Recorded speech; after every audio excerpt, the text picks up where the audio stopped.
সম্প্রতি বিভিন্ন online portal, যেসব পোর্টালের কোনো নিবন্ধন নাই এবং সামাজিক যোগাযোগ মাধ্যম ফেসবুকে বিভিন্ন ভুয়া পেজ বানিয়ে বাংলাদেশ পুলিশের আইজিপি, বাংলাদেশের মাননীয় স্বরাষ্ট্রমন্ত্রী, রাষ্ট্রের সর্বোচ্চ আইন কর্মকর্তা অ্যাটর্নি জেনারেল সহ বাংলাদেশ পুলিশের ঊর্ধ্বতন কর্মকর্তাদের বিরুদ্ধে বিভিন্ন মিথ্যা বানোয়াট তথ্য সম্বলিত নিউজ পোস্ট করে অপপ্রচার চালানো হচ্ছে। ফলে রাষ্ট্রীয় প্রতিষ্ঠানগুলির ভাবমূর্তি ক্ষুণ্ণ হচ্ছে এবং এইসব অনিবন্ধিত অনলাইন পোর্টালগুলির এইসব কর্মকাণ্ড আমাদের উঠে দাঁড়াতে হবে। স্পিড সকল অন্যায়ের বিরুদ্ধে রুখে দাঁড়ানোর এনার্জি পার্টনার। দেশের বিভিন্ন রাষ্ট্রীয় প্রতিষ্ঠানের ভাবমূর্তি ক্ষুণ্ণ করা হচ্ছে।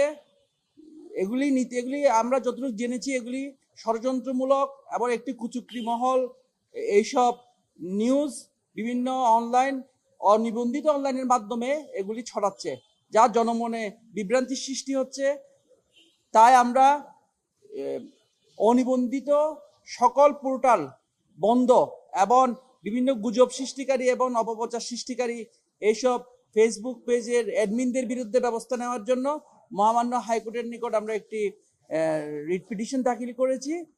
এখানে বাংলাদেশ সরকারের স্বরাষ্ট্র মন্ত্রণালয়ের সচিব, বিটিআরসির চেয়ারম্যান, বাংলাদেশ পুলিশের আইজিপি, র্যাবের ডিজি এবং ডিবি সাইবার এবং সিআইডি সাইবারের প্রধানকে বিবাদী করা হয়েছে।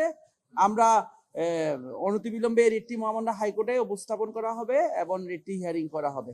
আপনারা জানেন ইতিমধ্যে তথ্য ও সম্প্রচার নীতিমালার মধ্যে অনিবন্ধিত অনলাইন পোর্টালের ব্যাপারে নির্দেশনা রয়েছে। যারা অনিবন্ধিত অনলাইন পোর্টালে পরিচালনা করবেন তাদের বিরুদ্ধে শাস্তিমূলক ব্যবস্থা গ্রহণের কিন্তু বিধান রয়েছে। অনিবন্ধিত পোর্টাল যখন কোনো একটি ভুয়া নিউজ করা হয় সেটা তাদের বিরুদ্ধে ব্যবস্থা গ্রহণের কিন্তু কোনো সুযোগ থাকে না। নিবন্ধিত হলে তাদের লাইসেন্স বাতিল সহ অনেক কিছুই করা যায়।